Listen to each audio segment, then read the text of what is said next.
program, we will be interviewing two individuals today. Very interesting topic because lately a big group of economists came out in public giving their support for Vice President Leni Robredo's run for president.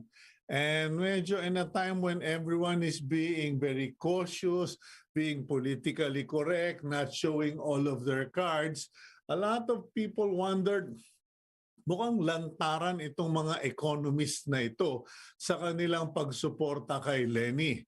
And so the question is why?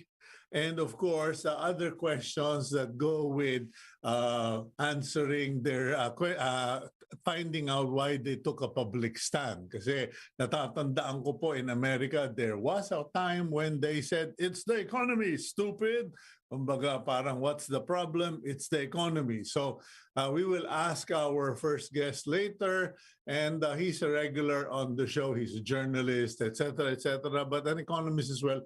We'll talk to him later. And he will be followed by a somewhat young gentleman executive who had a degree in business, if I'm not mistaken, became a car salesman.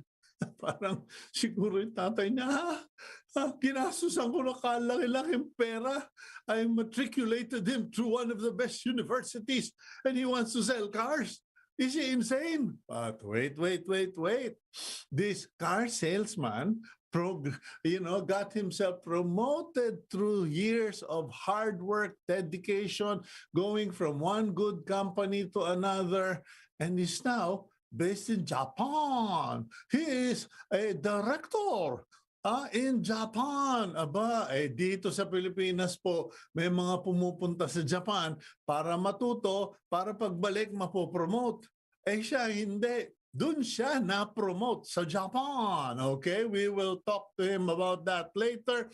But first, let's go to the Daily Starter for today, February 14, 2022. And it comes from American author John Maxwell. And please pay attention to this. Small disciplines repeated with consistency every day lead to great achievements gained slowly over time. Walang pass break kasi kung puro ka pass break sa first quarter, hindi ka abot sa final quarter sa last 2 minutes dahil sabog na baga mo, sira pa ang paa mo. Little disciplines, pakonti-konti, and waking up early in the morning. That's a discipline. Going to bed early is a discipline. Doing your exercise is a discipline, which I am not very good at, but I confess, and we will do something about that. So, John Maxwell, small disciplines repeated with consistency every day lead to great achievements gained slowly over time. Kaya po yung magiging daily starter natin. Now, let's go to the front page of the Philippine Star and let's review what's on the news before we go to our interviews. The front page headline, DILG poises raps versus campaign health protocol violators. Naghahasa na ng labaha, ng itak at ng demanda. Ang DILG or Department of Interior and Local Government is preparing charges or complaints against individuals or organizations, groups that violated health protocols during the recent campaigns and campaign launches. Hindi naman po ito pine-personal o pinupolitika. But ang usapan naman po kasi is for all of us to follow health protocols. I don't care what color you wear for your political candidate. We are all in this. And anyone who screws it up and spreads the disease again will stop us from going to alert level 1, going back to offices, having businesses, and getting jobs back. Okay? So let us not condemn the DILG once they start filing charges or complaints and por Diyos, por santo kayong mga politiko, huwag ninyong sasabihing political persecution. Ang tawag doon, irresponsibility. Now, at the top of the headline, at the front page, COMELEC mulls guidelines on legit election surveys. The Commission on Election is considering putting up guidelines, pakialaman na pati itong mga surveys kasi po totoo naman po, marami pong survey companies na biglang lumulubog, lilitaw pagdating ng eleksyon. There are so many surveys that keep coming out. Even organizations that have no business in surveys or any expertise in surveys are coming out with their own surveys and coming out as if they're such authority. But yung pala, mini-mislead, niloloko lang po ang public. So I would support that if the COMELEC can do it correctly. Alert level 1 question mark. New status known today. Magmi-meeting po sila mamaya. Mamayang hapon yata to determine if we are going to go into level 1 or not. Pero panayang patutsada ng isang tiga-DOH na it's too early. It's too early. We need to wait pa little more. Okay, so well, we will find out later. That big photo of SM Alabang, of husband and wife, kissing scene, bang klaseng kissing scene, hindi lips to lips, mask to mask, to celebrate Valentine's Day. COVID-19 tally of Philippine cases, bumaba. Active new cases, 3,050 all over the country. That's good news. Deaths, 0. Wala raw namatay, hindi po.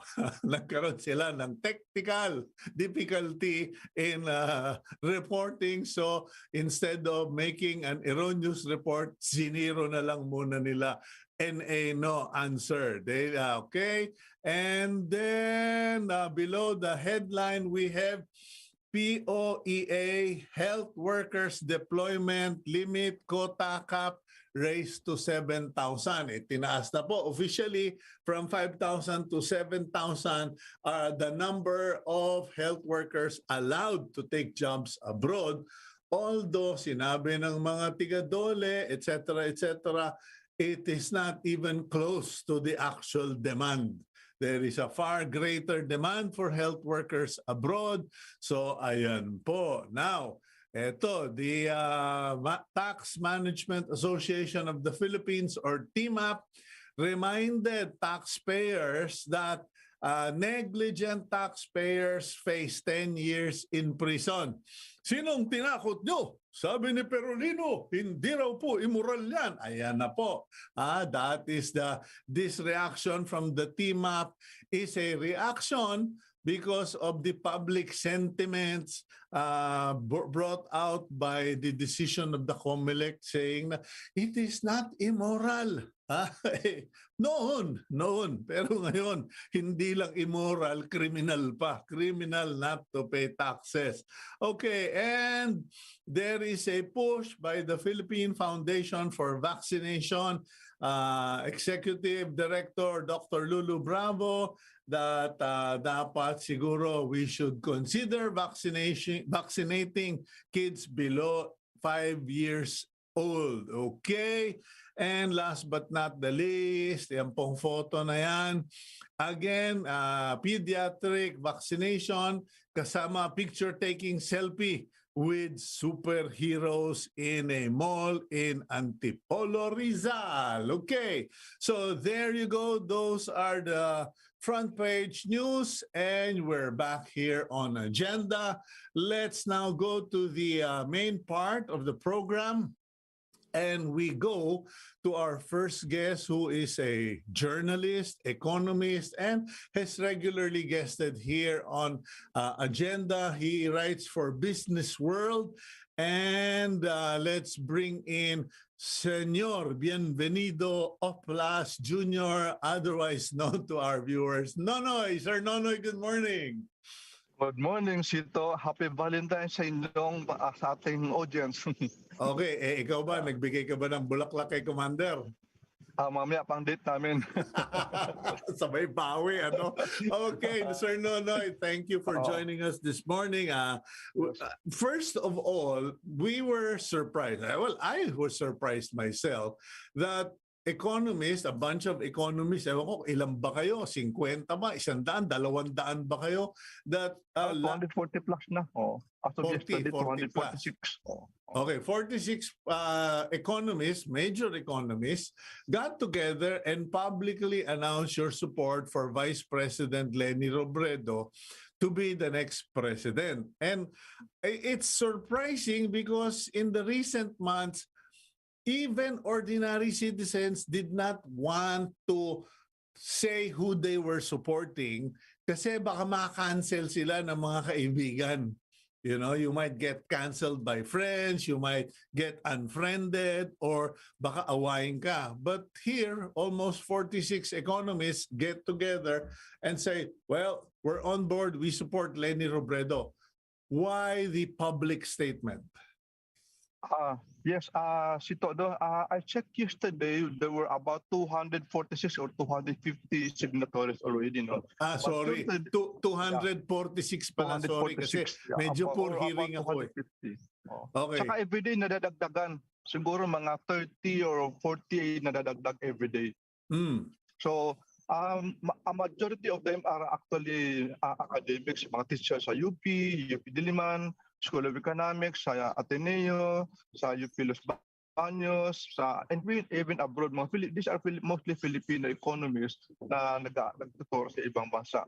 So the main reason, actually, I did not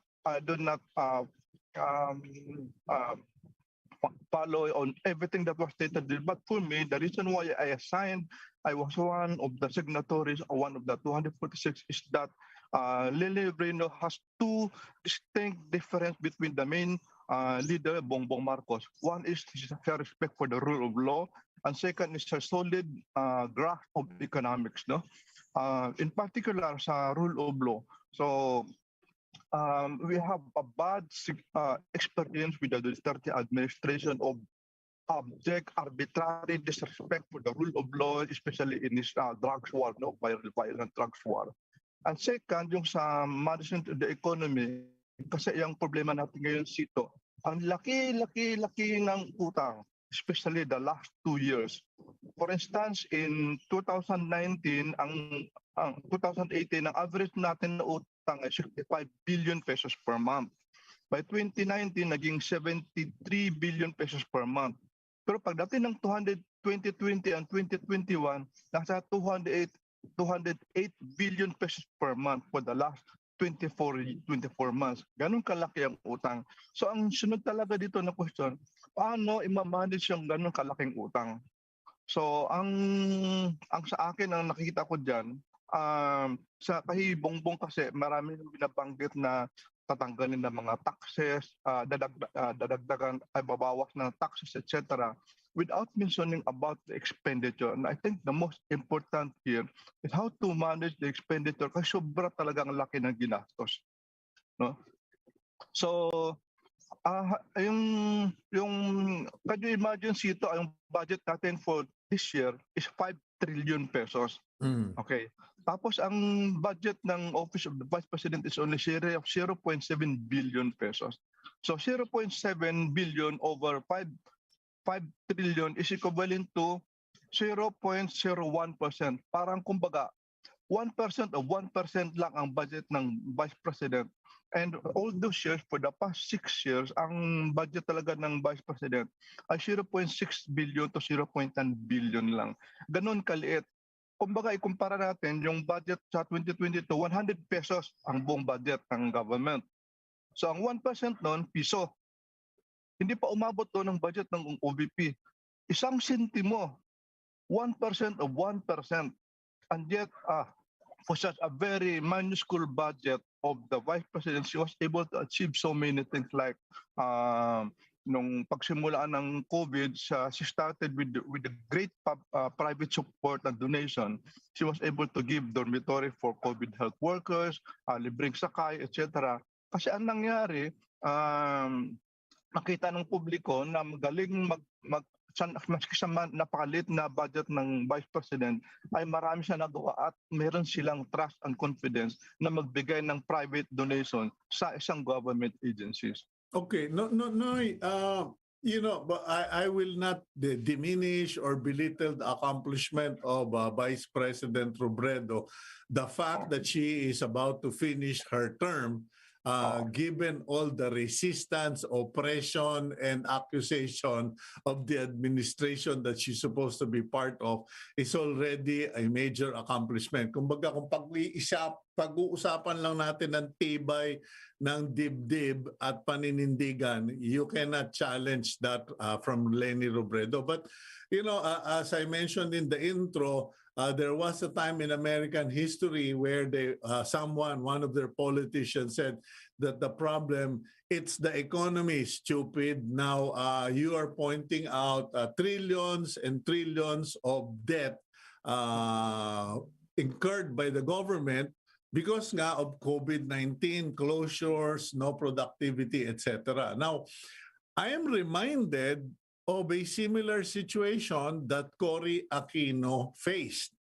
Cory Aquino faced the same problem, but she dealt with the bloodless transition of power to democracy, but was unable to rebuild the economy. It took several presidents to rebuild the economy.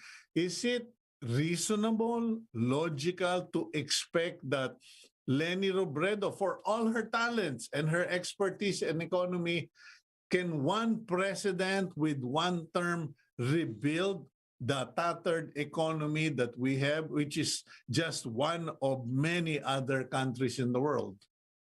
Yes, it is possible, possible kasi particularly kasi yung kinwantify ko nga Cito, no, ay sabi natin na may 5.6% GDP growth tayo ng 2021, parang sinasabi na maganda. Pero talagang it is not enough. Kasi pag tinignan natin yung GDP level, by 2018 it was 18.3 trillion pesos, no? Bale, real prices, ibig sabihin tinanggal mo yung effect ng inflation. So, ang 2018, nasa 18.3 trillion pesos ang buong GDP. By 2019, naging 19.5 trillion. Ang laki ng tinaas. So, pagdating ng 2020, naging 17.9 trillion pesos. Tapos, by 2021, naging 18.5 trillion pesos. So, yung GDP level natin ng 2021 ay mas malapit pa sa 2018, which is 18.3 trillion pesos kumpara sa 2019 o 2020. Kaya kumbaga kung ikaw parang halos 3 years ang nawala na economic output natin. Kaya ang laki ng challenge. Ang isang talaga diyan ay itong how to inspire the economy, no, to attract investment, which how can Leni inspire or revive the economy? Yes. In fairness to the Duterte administration, they have also instituted a number of economic reforms that will, in particular, attract both domestic and foreign investment. Like the most recent, yung Public Service Act, no. So, maski without changing the constitution, by simply amending the PSA or the Public Service Act, we would be able to attract more foreign investment up to 100% equity in certain sectors like transportation, air transportation, and sea transportation, and telecom, etc. So, yan, isang yan. Yeah. But in terms of, let's go into certain concerns. Would Leni Robredo, if she becomes president, need to depend on one super NEDA director and one super secretary of finance, or should she form council or a committee, kasi may mga ibang tao galit sa mga committee, committee de perjuicio raw, no? But what kind of design do you economists suggest to Leni Robredo if she gets to Malacanang? Based on the statement, wala namang sinasabi in what particular mechanism that the VP president should do if she becomes president. I think the most important there is her persona, is her leadership. For the past 6 years as vice president of the country, and her solid grasp of economics, her respect for the rule of law, and concern for the poor. So yun yung as a journalist, what have you noticed, or what did you see in the past that Leni Robredo is a student or disciple of, or a preacher of? Kumbaga, kasi ikaw economist ka, di ba? Meron kayong principles of economics. Now, what are the principles of economics that Leni Robredo always keeps going back to? So economics is the study of proper allocation of limited resources given unlimited ones. Okay, so resources, whatever you do, will always be scarce, will always be limited. So I think binanggit ko nga sa kanya sa earlier, yung budget niya at 0.6 billion pesos per year up to 0.7 billion pesos per year. Ang liit, and yet she was able to optimize the limited resources in order to project good performance in the public. Kaya ang malaking advantage talaga ni VP Robredo ay yung sa budget, how to optimize output maski ibaba mo yung spending, kasi yun talaga yung solution talaga doon. Malaking bagay talaga sito how to control yung to advance o yung utang. Yeah, no. When I interviewed VP Leni, she said two things. Na one was of her idea, the other is something we agreed on. The first one was that whatever expenditure government gets into, it must not be an expense. It must be an investment where you get returns. Now, is this something that makes perfect sense when she comes into Malacanang, if she gets into Malacanang? Yes, I think it is already a signal or sort of a warning signal to the bureaucracy from national to the local that any new spending should be justified. No? Kasi marami talaga sa mga spending medyo unjustified. Kasi otherwise, all those subsidies should have been returned in the form of higher productivity ng mga tao, hindi sila maging dependent sa gobyerno, parang welfare dependence ang nangyari. Okay, now what about the labor export? Kasi nagkasundo naman kami doon na sabi ko nga, kung walang trabaho sa Pilipinas, bakit natin pipigilan ang Pilipinong maghanap ng trabaho abroad? And her improvement on that statement was that, Cito, I just want them to be more than domestic helpers or laborers on board, on ships. I want them to be officers. I want them to be trained individuals. Kumbaga, quality export. What's your reaction to the export of labor as an economic policy? Essentially, kasi I believe Cito that export of labor essentially private decision, no? Kasi yung export ng labor natin is both demand pool and supply push. Kahit anong gawin mo, gusto talaga ng mga British, gusto talaga ng Britain, Filipino nurses, kahit pigilan mo yan, gusto talaga nila. For many maritime industry, they really want Filipino semen. So ang world demand for Filipino labor mataas talaga. So maski sabihin mo yan, kaya maski sabihin mo na ititigil na po natin ang pag-export ng nurses, ng mga seamen, etc. Hindi mo magagawa kasi gagawin lang nila, itataas lang nila yung sweldo nila because there is a big demand for Filipino manpower abroad. Dito naman sa yung if Filipinos cannot find good pay work in the Philippines, then they will have to look you have to look for that kind of high pay abroad. Kaya Mm. yung medyo maganda naman dalawa dahil may demand pool ka for abroad sa labor. At the same time, kung maka-attract ka dito ng mga foreign investors so that instead of foreigners hiring Filipinos abroad, they will come here and hire Filipinos inside the country. Yeah, we've always been talking about that since nung itim pa ang mga buhok natin, no, Noy, we have been talking about, bringing in investors. But okay, the Duterte administration did its part. The Noyno Pinoy administration did their part.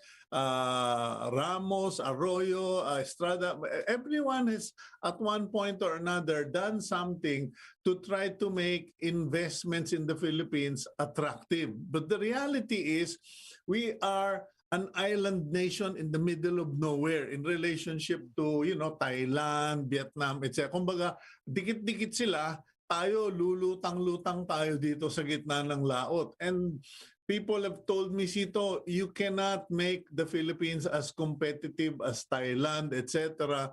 because simply you are an island and everyone else is connected and they can do trading.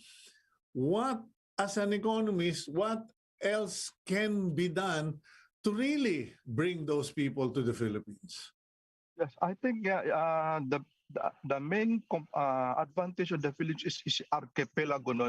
Tama yung sinabi mo. Halimbawa, dati nakasakay ako niyan galing Vietnam, tumawid ng Cambodia, pwede kang tumawid ng Thailand by car. Sa Pilipinas, hindi. Mula Pilipinas, kailangan mo talagang lumipad. Ang advantage talaga is to decentralize, especially the development of airports, seaports, and tourism facilities. Huwag na masyadong makialam para you will have you have international airport in Panay, in Masbate, in Palawan, etc. No, para diretso na 'yon ang mga diretso na doon ang mga international flights. Ngayon medyo mahirap tayo kasi yung iba yung utak ng bureaucracy sa Pilipinas Parang, gusto nyo dyan mag-develop sa Bohol, paalam mo na kayo dito sa amin sa Manila. So, whether seaport development, airport development, hotel development, paalam mo na kayo sa amin. Kaya isang problem talaga dyan is the bureaucracy. Okay, one is the bureaucracy. What about the tax aspect? I have long been writing about the fact that the Philippine government is the first profiteer. Kumbaga, hindi pa kumikita yung magsasaka, meron ng kinita yung gobyerno sa taxes on let's say fertilizer, on gasoline, etc. Any business, any form of trade in the Philippines, the government already makes money even before the worker, laborer, investor has made money. Should we do a reform or diet the government on its greed for tax? Yes, isang malaking isang important na policy measure yung binanggit mo, Cito. And I think that the Vice President is a little bit mum on that subject yet. Maybe she doesn't want to be too controversial about it. But based on her performance, being able to run the office of Vice President below 1 billion pesos a year for the past 6 years, and they project a good performance, ayun ang tingin ko warning sign yan sa buong bureaucracy kasi ang lalaki talaga ng expenditure. Halimbawa yung health spending Cito, no? For 2022, for instance, ang budget lang ng DOH ay 184 billion pesos. Pero pag binilang mo yung budget ng PhilHealth, budget ng unprogrammed appropriations, another 120 billion. Ang binilang ko mga 400 billion pesos already. Health spending by the national government alone, excluding yung health spending ng mga local government, ng mga government, gambling corporations, etc. So kumbaga padating sa health, sinasabi ng mga maraming tao, dagdagan pa yung sobra-sobra, medyo malaki na talaga ang spending. Okay. Ang problema lang, where is the output? Okay, well, most of it is in the grave. Maraming patay na Pilipino as a result of our failure to develop our healthcare. Anyway, there's a question here from our news desk. What do you have to say about the economic policies, if any, or if you've heard any from the other candidates? Meron ka bang nadinig na maganda or kasuklam-suklam na economic policy? Siguro bordering on kasuklam-suklam ay yung parang socialistic policy kayong bigay mo free libre dito, libre doon, subsidies dito, subsidies doon.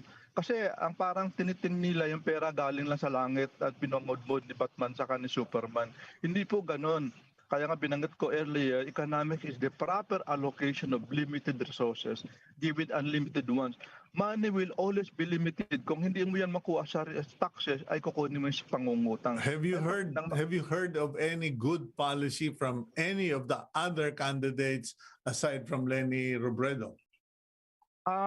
Partly narinig ko halimbawa kay Manny Pacquiao yung against mandatory vaccination. Kumbaga, kung bawasan na yung coercion ng government, kung ayaw, huwag mong pilitin.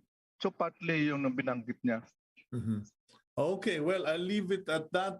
Nonoy, we've spent up our time for this part of the show, but thank you for your inputs, and I'm sure that we will be hearing and talking more about the economy and economic plans of the next president here on Agenda. Thank you very much, Sir Nonoy. Salamat, Cito. Good morning. Okay. Happy Valentine's ulit. Okay, that's Bienvenido Oplas Jr. of the business world and our economic resource person for today. Now let's go for a quick break, and when we return, we go to our next guest, and he is someone you want to listen to because very few Filipinos get into the Japanese corporate structure. We can learn from his experience here on Agenda.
Welcome back to the program Agenda. I'm your host, Cito Beltran, and thank you for joining us this morning. Thank you also to Mr. Vince Socco for helping me catch the big fish that have been swimming in the pond for our interviews. And of course, Christopher Salva, who's given us very interesting individuals. Marami po, our friends have been helping, and we do thank all of you, even our viewers. If you can come up with someone interesting, ask them if they're willing, then send us their bio and email, and we will pick up the rest. Now, let's go to someone who obtained a degree of management economics degree at the Ateneo de Manila University, and then decided he was going to be a car salesman.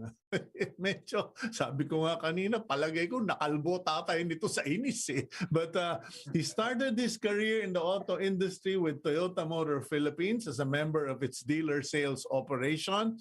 And then he moved to, I think to the Ford Group Philippines Fleet Sales, and then went to BMW Social in Indonesia, and now he is with the Mini, as in, I think, kaya paliwanagin na lang kasi medyo nalito ko dito. I think Mini Cooper, Mini Car Company, etc. Let's bring in Director Peter Sunny Medalla of Mini Japan. Director Sunny, mushi, ohayo gozaimasu. Ohayo gozaimasu, Cito, and good to see you again. Long time no see.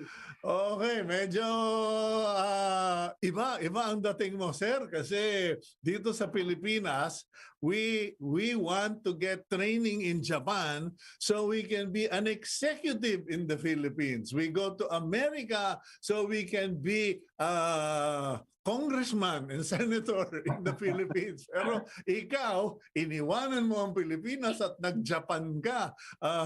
What happened? Can you, well, first of all, let's go back. Backtrack muna tayo, sir, okay? Backtrack Okay, muna backtrack.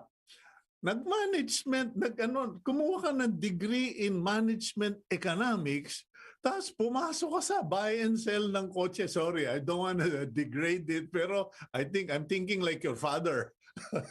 No, actually, just a correction. I was like any new graduate, I was, of course, exploring which brand or which company I should be heading into.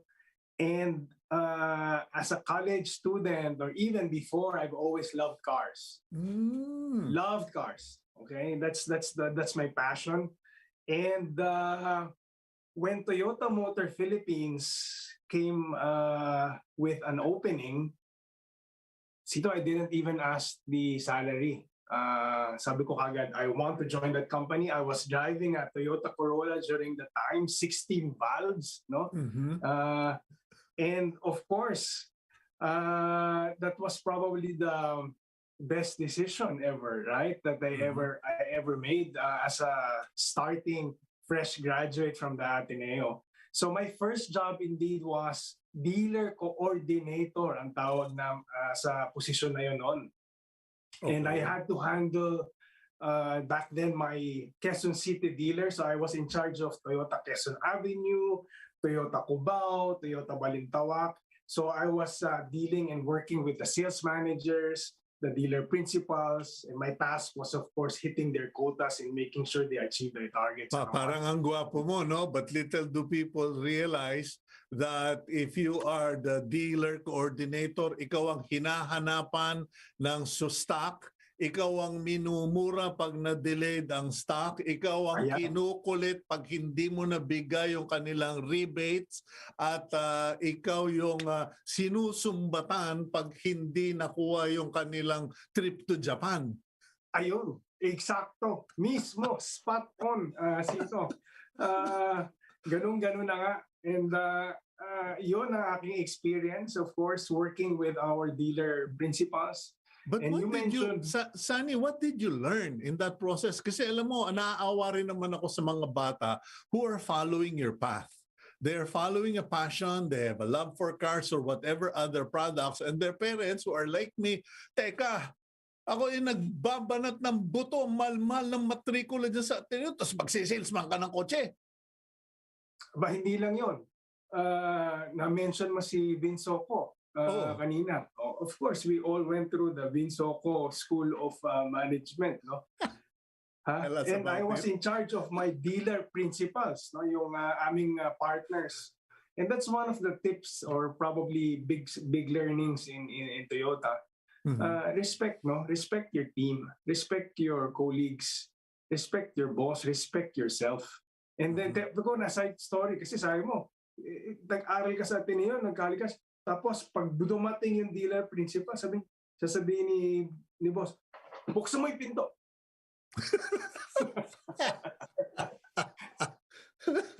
These are our partners who invested in the brand, no?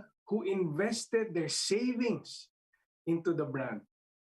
So treat them like true partners, not just your business colleagues na talagang, benta mo, hit mo yung target. No, there should be a mutual partnership.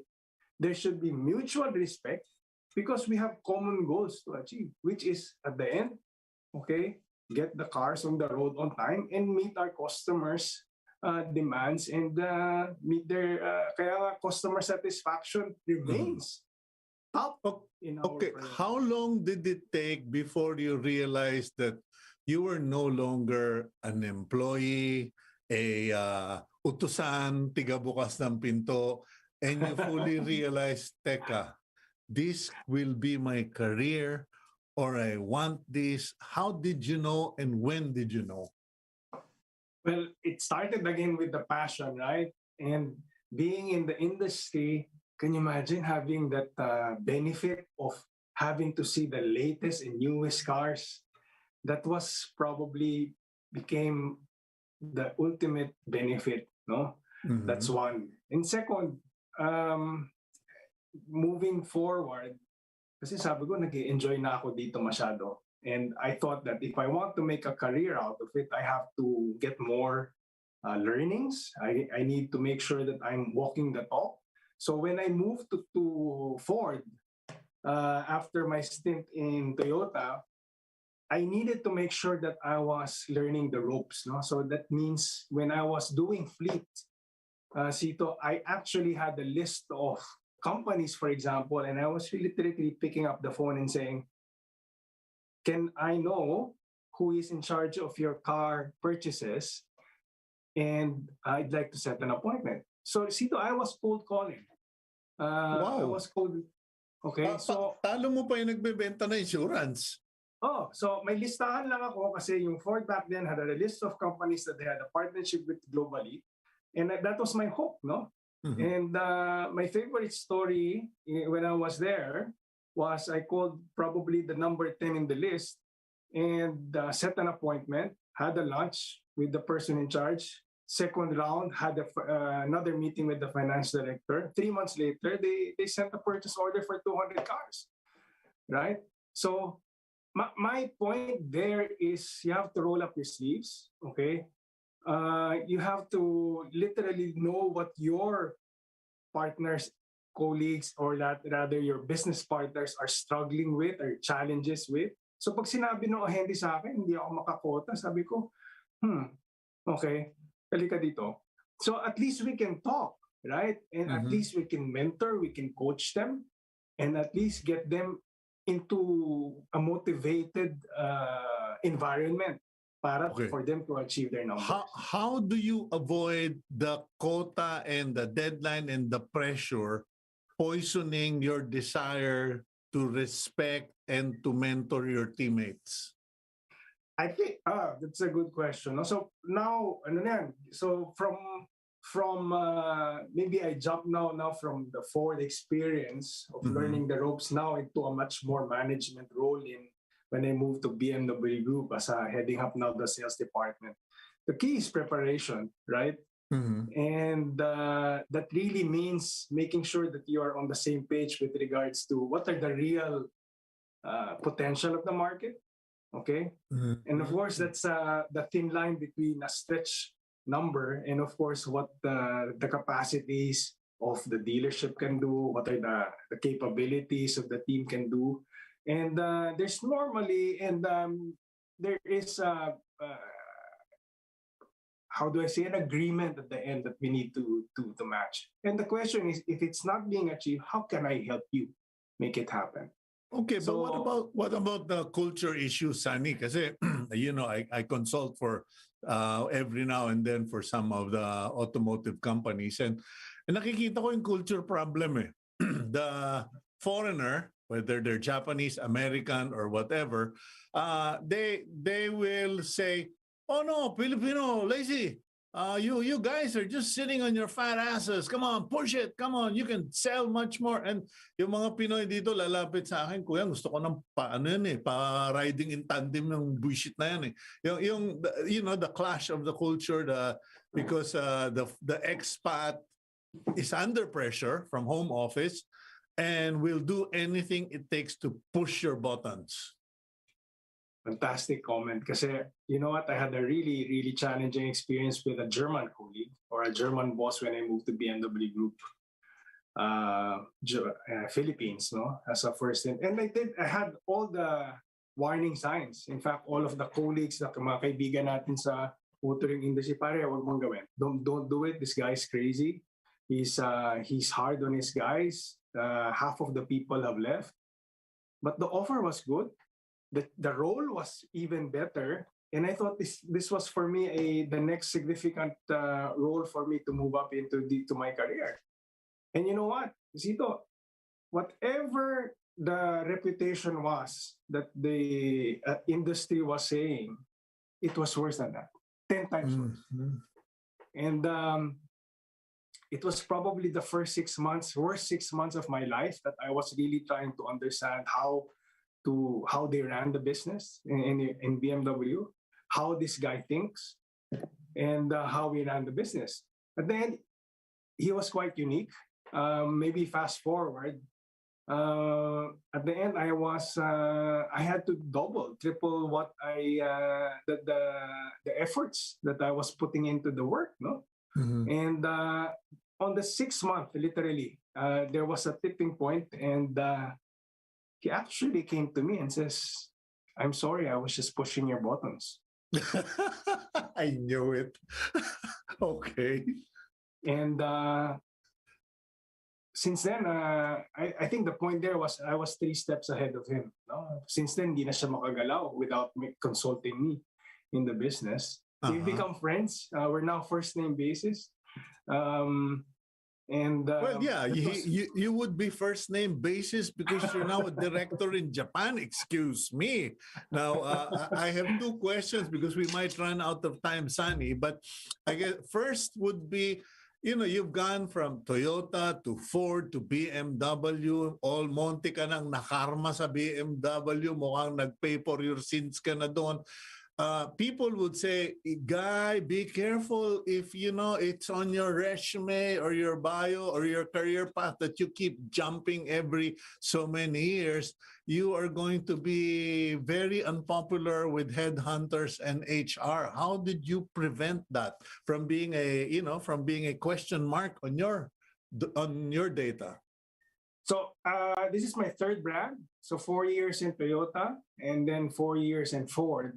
But I thought it was I think right moves. So I've been with BMW Group now since 2005. Oh, okay, yeah. So the moves that I've basically gone through are the roles that I've been changing. So 2005, I was in BMW Group Philippines as director for sales.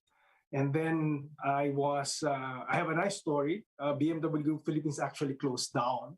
And the group moved out, and I was given a role in Indonesia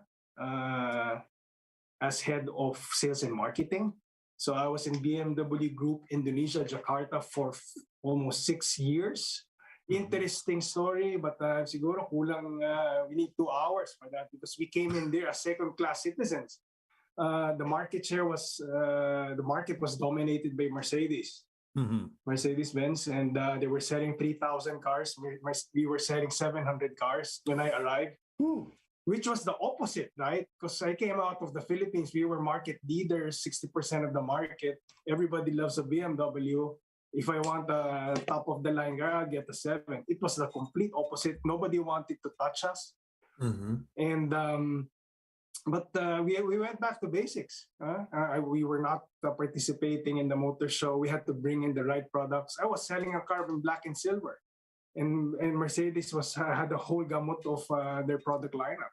So we had to fight for the market. I think that was one of the biggest accomplishments. I left after 6 years. We were market leaders, Cito. Nice story because from second-class citizens back to, let's say, we got the market back. And then on my 6th month there, or the last 6 months, I got a call from the head of the region and said, "Time to move to Mini." Of course, that was not in my radar. So Mini is, in fact, under the BMW Group. Okay. So, yeah. And the role this time was a regional role. Okay, so they had to make me move to Singapore alongside with my whole family. And the exciting role, because this time from bigger volumes to half the volume, but this time talking about 7 markets. So Singapore, Indonesia, Philippines, Vietnam, Brunei, Sri Lanka, 8 pala, New Caledonia, and Tahiti. So we were the incubators of these small markets. And interesting because the understanding of the Mini brand in those markets were from very, very deep, like Singapore has been a very mature market for years. In Vietnam was a starting market. So we had to build 2 new dealers, one in Ho Chi Minh and one in Hanoi when I came in, and literally educate the market what Mini Cooper is all about. So exciting times. And fast forward, after 5 years of running the region, dealing with our different importers and partners, time to move. And there were 2 markets that were offered to me. One was another one in Southeast Asia, and the next one was Japan. And I said, Japan? I said, of course I'll take it. So I guess Japan sanay ka naman pinahihirapan sarili mo. So, okay lang sa Japan, di ba? Sanay ka sa parusa eh. That's the perfect comment. Unbelievable first 2 years here. I was swimming, both managing and understanding the culture, and of course, the breadth and depth of the business was just completely different from what I was doing. Whatever I learned in the past, wala. I had to redo myself. How did you gain the respect and acceptance? Because I mean, come on, let's be blunt about it. You know, young kid from Philippines come here to work with us. Ha ha ha. That's exactly a very good intro, because you know what, my head of sales is turning 58. He has been doing the business for 20 years, and I came in and who's this young looking guy from the Philippines telling me how to sell in Japan? Excuse me, right? So at the end, that's a good question, because it was asked many times among my colleagues and also my boss, what changed? I said I had to be myself, and the biggest thing that switched was trust, and the third was probably connecting on a personal level. Okay. So in other words, did you make yourself vulnerable, or did you play to their expectation? I could not be the traditional expat wherein, okay, you do this, alam ko lahat, you have to follow this. This is the BMW way or the Mini way of doing business. Can't be this way. This is Japan. This is Tokyo. This is it's ingrained that they do things differently, and that's the biggest difference. My proudest moment, Cito, was that we had a global employee survey, and my team ranked second in the whole of Japan. No, and the first was the motorcycle guys. But I tease the motorcycle guys that they just do events in the weekend, kaya masasaya lahat yung tao nila. So in short, and I told my team, we are number 1. So I think the biggest change was I think those 3 points which I mentioned. You have to be vulnerable. I said, look, I'm not the expert, guys. I am not the expert here. But what I can do is bring us all together. Have a common objective, clear perspective on where we want to head to, and I think that's the biggest change. And finally, I had Japanese colleagues who were saying, "What motivates you, San-san? How can I move to the next level?" So now they're wanting to be mentored, wanting to grow as well, get out of their shells, which is very difficult because they're very protective. Yeah. They really don't want to share their sentiments. And even up to now, it takes time for me to get things out of them. So, but I think being straightforward, honest, and humble about it helps a lot. Those are the things that probably helped me. A Filipino in the Japan corporate environment, did you have to drop the Filipino, or what of the Filipino were you able to introduce into your team that works? Being personable, being I think light, and bring humor in the team as well.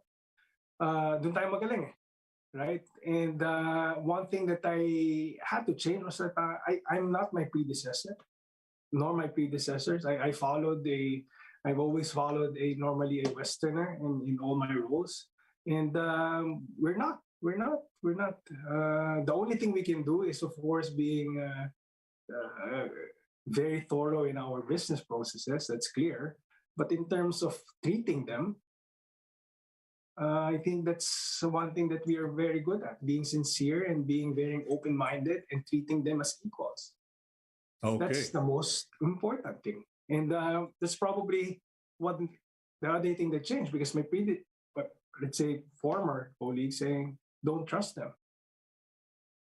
Okay, you have to watch over them, and you have to quadruple check what they're doing, because they will give you left and right, and it's your call at the end of the day.